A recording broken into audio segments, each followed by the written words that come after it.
Crime and punishment. The cancer and cure of civilization. But some crimes are impossible to punish, especially in Night Springs.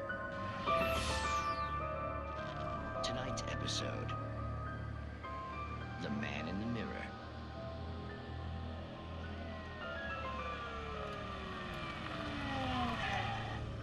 He's inside, Agent.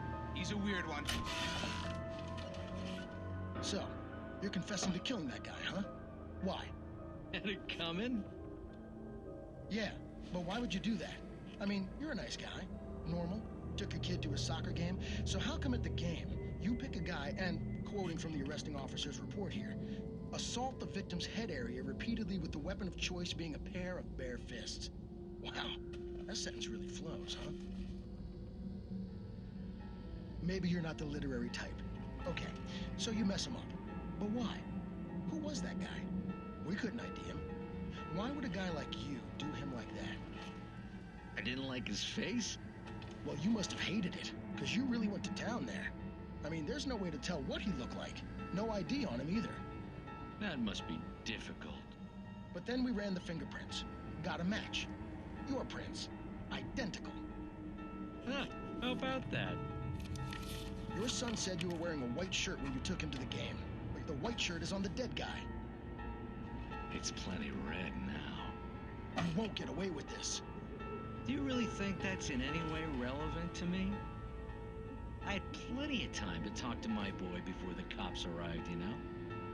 He won't stop screaming, am I right?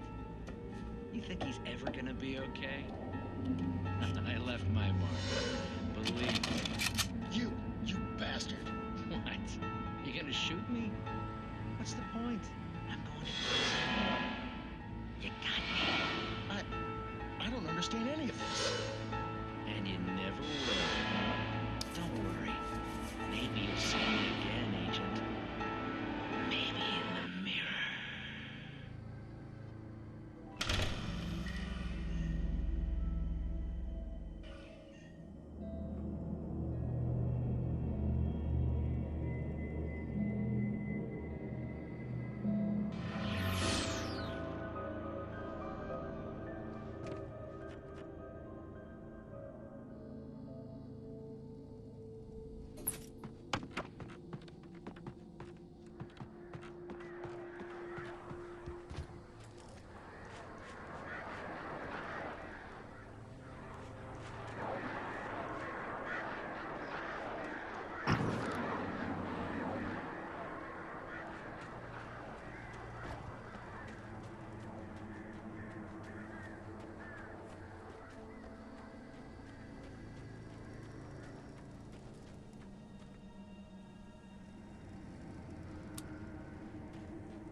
Rose knew that Rusty was in love with her, and she liked him too.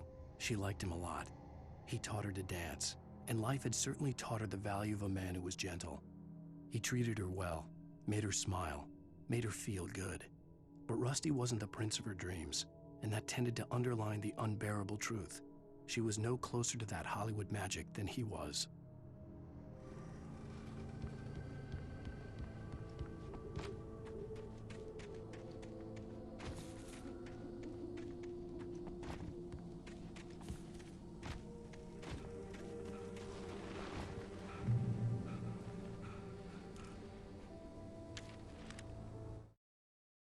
The air in the visitor center was heavy with an awful smell, as if some rotten drowned thing had crawled up from its grave. Rusty kept coughing blood. My eyes were drawn to the twisted shape of his broken leg. The attack had been vicious. Max whined in his cage. Rusty's eyes were wild with fear and terror. He gasped, "Mr. Wake, it happened just the way it was on that page."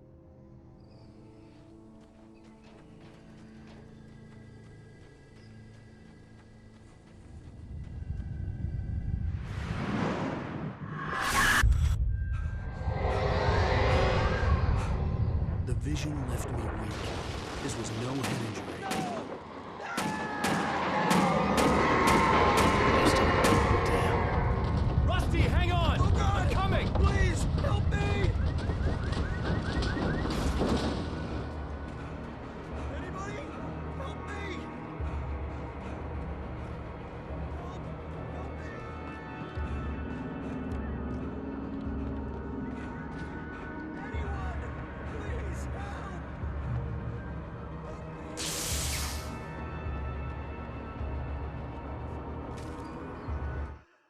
The visitor center was sturdy, but the impact turned the front of the building into splinters. Rusty was thrown across the lobby like a rag doll and hit the far wall hard. It didn't hurt until he tried to move and saw his leg bend the wrong way, felt the broken rib stabbing him on the inside. Rusty howled in pain and fear, suddenly afraid to die alone.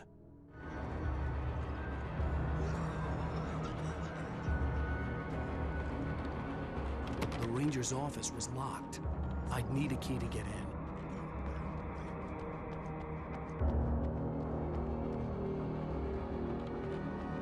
Hello?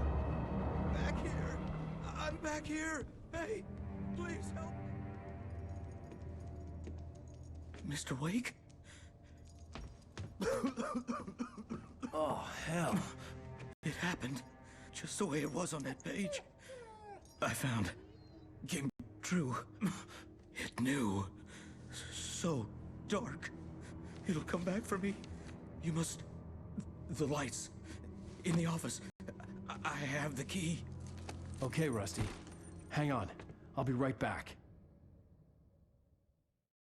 Whatever did this couldn't be far. Rusty had found a page from the manuscript. It would help me understand what had